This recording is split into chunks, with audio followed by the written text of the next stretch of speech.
اہل حدیث تو کسی کو اماموں کو فالو نہیں کرتے اس نسبت سے سوال جی جی، اصل میں اس میں کئی پوائنٹس ہیں جن پہ ضرورت ہے بات کرنے کی کہ اہل حدیثوں کے امام ایک پہلی بات تو آپ نے کہا کہ امام 4 ہیں، امام 400 بھی ہو سکتے ہیں، 4000 بھی ہو سکتے ہیں، پہلی بات تو یہ ہے، امام بخاری ان چاروں میں شماری نہیں بیچارے، تو 4 امام ایک خاص سیاق میں کہا جاتا ہے، مان سکتے ہیں، اور کوئی کہے گا کہ بھائی اچھا ٹھیک ہے ہمارا مطلب، ورنہ وہ خود جو کہہ رہے ہیں 4 امام ہیں، وہ خود امام ابو حنیفہ رحمۃ اللہ علیہ کے جو بڑے شاگرد ہیں، چاہے وہ امام محمد بن حسن شیبانی رحمۃ اللہ علیہ ہو، چاہے امام ابو یوسف ہو، چاہے امام ظفر ہوں وغیرہ، وہ سب کو بھی تو امام مانتے ہیں، تو آپ کے مسلک میں تو کئی ہزار ہو جائیں گے، امام طحاوی کو آپ امام نہیں مانتے، ہاں کاش آپ جو امام بننے کے حقدار نہیں ان کو نہیں مانتے، کاش زکریا صاحب جو تبلیغی نصاب کے مؤلف ہیں ان کو آپ امام نہ مانتے، کاش آپ قاسم نانوتوی صاحب کو امام نہ مانتے، خیر یہ کسی ایک ہی مسلک کے سیاق میں نہیں ہے، جی تو جو ہے صحابہ کرام کی ایک بڑی تعداد، تابعین اعظام کی ایک بڑی تعداد، یہ سارے جو ہے سب امام تھے، تو بڑی بات یہ کہ 4 امام کا جو آپ کہہ سکتے ہیں کہ وہ امام جو جن کے مسلک دنیا میں جو بھی حالات رہے ہوں پائے گئے اور ان مسلک کے ناموں سے ہو یا ان مسلک کے اماموں کے نام سے مشہور ہے، تو ہاں ٹھیک ہے، اب 4 امام، بہرحال یہ وضاحت یہاں ضروری ہے، ورنہ ہر مسلمان ان سے بہت اعلیٰ درجے میں سب سے پہلا امام الانبیاء نبی کریم صلی اللہ علیہ وسلم کو مانتے ہیں، اور ان کے بعد صحابہ کرام ابو بکر عمر عثمان علی اور دوسرے بہت جو ہے سارے صحابہ کرام، ظاہر سی بات ہے سارے تابعین، اگر ان میں سے کوئی تابعی ہے بھی تو بھی ٹھیک ہے، تو ابو حنیفہ رحمۃ اللہ علیہ کے بارے میں کہا جاتا ہے کہ وہ تابعی ہیں، حالانکہ اکثر علماء کرام نے اس کو خود ان کے لیے تسلیم نہیں کیا ہے، تو ہم تسلیم کر بھی لیتے ہیں، تو بھی صحابہ کرام کی تعداد 1 لاکھ 20 25 30 ہزار تک تھی، ان کے بعد کہیں جا کر کے تو یہ سب کیا تھے، جی تو ان میں سے ایک بڑی تعداد ظاہر بات ہے فقہ میں، فرائض میں، دین کی تعلیمات میں، صحابہ کرام میں فقہاء تھے، جو ہے دوسرے تمام دین کے ماہرین تھے، ظاہر سی بات ہے کہ یہ سارے، اب آتے ہیں اس پر کہ اہل حدیثوں کے کیا جملہ تھا، اس کو ایک ایک کر کے پڑھیے تو اچھا رہے گا، میرے خیال میں شاید زیادہ بہتر جواب آ سکے گا۔ اہل حدیثوں کے ایک ہی امام ہے، اہل حدیثوں کے واقعتاً اگر سب کچھ کسی کا مان لیا جائے، ٹھیک ہے، اگر کسی کا سب کچھ ماننا، رک جائیے گا، کسی کا سب کچھ مان لیا جانا ضروری اور واجب ہے، کوئی ایسا ہے جس کا حکم آ جانے کے بعد، ثابت ہو جانے کے بعد کوئی اہل حدیث تردد نہیں کرتا، اس میں کوئی شک نہیں، وہ ایک ہی، اور وہ ہے نبی کریم صلی اللہ علیہ وسلم،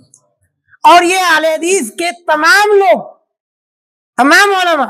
بلکہ یہی چاروں فقہا جن کا نام لیا گیا، چاروں امام جن کو کہا گیا، انہوں نے بھی یہ بات کہی ہے اپنی اپنی کتابوں میں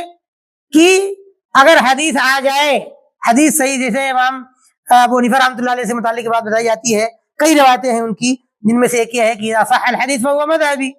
جو حدیث صحیح ہو جائے تو وہی میرا مسلک ہے، اسی لیے تاریخ میں بہت سارے ایسے فقہ حنفی میں ایسے علماء کرام پائے گئے ہیں، اس مرکز کے بانی علامہ عبدالحمید صاحب رحمانی رحمۃ اللہ علیہ کئی لوگوں کا نام بیان کرتے تھے، مجھے اس ذہن میں نہیں ہے، جو باقاعدہ رفع دین کرتے تھے، آمین کہتے تھے، لوگوں نے کہا یہ کیسے کرتے ہیں آپ تو حنفی مسلک کے ہیں، کہا میں حنفی مسلک کا ہوں اس لیے تو کرتا ہوں کیونکہ میرے امام نے کہا جب صحیح حدیث ہو جائے، حدیث صحیح ثابت ہو جائے تو وہی میرا مسلک، ٹھیک ہے۔ امام شافعی رحمۃ اللہ علیہ، اچھا امام ابو حنیفہ رحمۃ اللہ علیہ کے ہاں یہ قول اور بھی ہے، بہت سارے اس طرح کے اقوال سارے ائمہ کرام کی، کوئی ضروری نہیں ہے کہ ہو، جن سے کہا ایک میں فرمایا کہ اذا خالف قولی قول رسول اللہ فبول علیہ فضربوا عرض الحائط،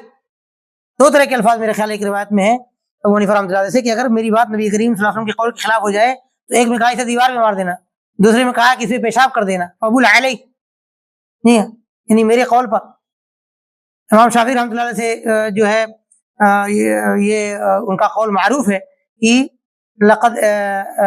اجمعت الامہ على ان من استبانت له سنت رسول اللہ صلی اللہ علیہ وسلم لا يجوز له ان يتركها لقول احد، یہ امت اس بات پر متفق ہے، اجماع ہے امت کا، اجماع کلی،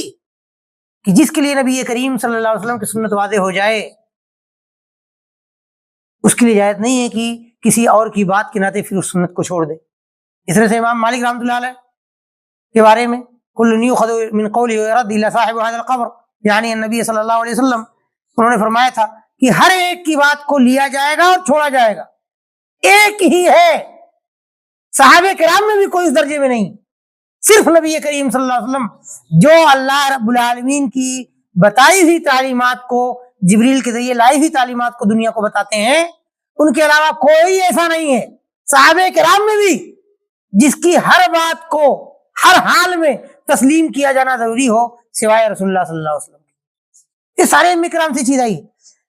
اب رہی تیسری بات یا اسی بات میں کہ اہل حدیثوں کے امام ایک ہے، اس ناحیے سے اہل حدیثوں کے امام ایک ہے۔ اور اگر نبی کریم صلی اللہ علیہ وسلم کی وہ روایت دیکھی جائے جس میں نبی کریم صلی اللہ علیہ وسلم نے صحیح مسلم کے اندر فرمایا من عادى لي وليا فقد آذنته بالحرب، جس نے میرے کسی ولی سے دشمنی کی تو میں رب ذوالجلال خود اس سے جنگ کا اعلان کرتا ہوں۔ اگر اس معنی میں اللہ کے اولیاء کو دیکھا جائے تو اہل حدیثوں کے امام ہزاروں میں، صحابہ کرام ان کے امام ہیں، تابعین ان کے امام ہیں، یا ائمہ کرام ان کے امام ہیں، البانی صاحب ان کے امام ہیں، ابن باز ان کے امام، سب امام۔ لیکن کوئی امام الانبیاء صلی اللہ علیہ وسلم کے درجے میں نہیں ہے جس کی ہر بات کو لیا جانا ضروری ہو۔ یہاں پر دو تین باتیں اور، تو اہل حدیث یا اہل سنت یا یوں کہہ لیجیے اصل جو اسلام سے اسلام پر جو لوگ بھی ہیں وہ نبی کریم صلی اللہ علیہ وسلم کے علاوہ کسی کے بارے میں عقیدہ نہیں رکھتے کہ ان کے ہر بات کو لیا جانا ان کے اوپر ضروری۔ اور اس کی وجہ یہ ہے کہ ہمیں کل قبر کے دن کے اندر جب سوال کیا جائے گا تو یہ پوچھا جائے گا کہ اس آدمی کے بارے میں کیا جانتے ہیں، یعنی آپ کا رسول کون ہے؟ ٹھیک ہے، اب اگر اس معنی میں امام کہ لوگوں نے دین کی خدمات کی، نبی کریم صلی اللہ علیہ وسلم کی حدیثوں کی خدمت میں کتابیں لکھی، قرآن کریم کی تفسیر میں کتابیں لکھی، ان تمام چیزوں سے متعلق دوسرے علوم و فنون میں کتابیں لکھی، دین کی خدمت کی، حدیثوں کی کتابیں تالیف کی، تو ان میں ہمارے لیے امام بخاری بھی امام ہے، امام مسلم بھی امام ہے، اس طرح کے معنی میں ہمارے امام بہت سارے ہیں۔ لیکن ہم یہاں پر یہ بات وضاحت کرنا انتہائی ضروری سمجھتے ہیں کہ چاہے آج کل کے اہل سنت کے وہ امام ہوں جو واقعتاً امام مقتدی اور متبع ہو سکتے ہیں، یعنی جنہوں نے نبی کریم صلی اللہ علیہ وسلم کے دین کو، صحابہ کرام کے منہج کو صحیح انداز میں اپنایا ہے، صحیح طریقے پر اپنایا ہے، وہ بھی ہمارے لیے قابل قدر ہیں۔ اور چاہے وہ ائمہ کرام ہوں جو چاروں فقہ کے، ان کو چاروں امام کے نام سے آپ نے یاد کیا، وہ ہوں یا ان کے علاوہ ہوں، کوئی بھی ہمارے یہاں ایسا نہیں جس کی ہر بات کو لینا ہمارے لیے واجب ہے۔ اس کے ساتھ ساتھ یہ بات ضروری ہے کہ کہا جائے، بتایا جائے، اعلان کیا جائے کہ ہم ان سب کا احترام کرتے ہیں، ان سب کو دین کے ائمہ کرام مانتے ہیں۔ اگر وہ واقعتاً عقیدے کی اور بہت ساری اس طرح کی پریشانیوں سے دور ہیں تو امام ہیں، ان کی خدمات کو ہم سراہتے ہیں، اور ان کی باتوں میں سے جو نبی کریم صلی اللہ علیہ وسلم کی تعلیمات کے مطابق ہیں انہیں ہم قبول کرتے ہیں، لیتے ہیں، ان پر ان کے شکر گزار ہوتے ہیں، ان پہ ان کی تعریف کرتے ہیں، اور جہاں پر ان کی بات بشری تقاضے، ان کی اپنی زندگی کے حالات وغیرہ کے اعتبار سے ان کی باتیں جو نبی کریم صلی اللہ علیہ وسلم کی یا ان کے جو مسائل نبی کریم صلی اللہ علیہ وسلم کی باتوں، آپ کی تعلیمات، آپ کی حدیث، دین کی باتوں کے خلاف ہیں، انہیں ٹھکرانا ہی ہم واجب سمجھتے ہیں،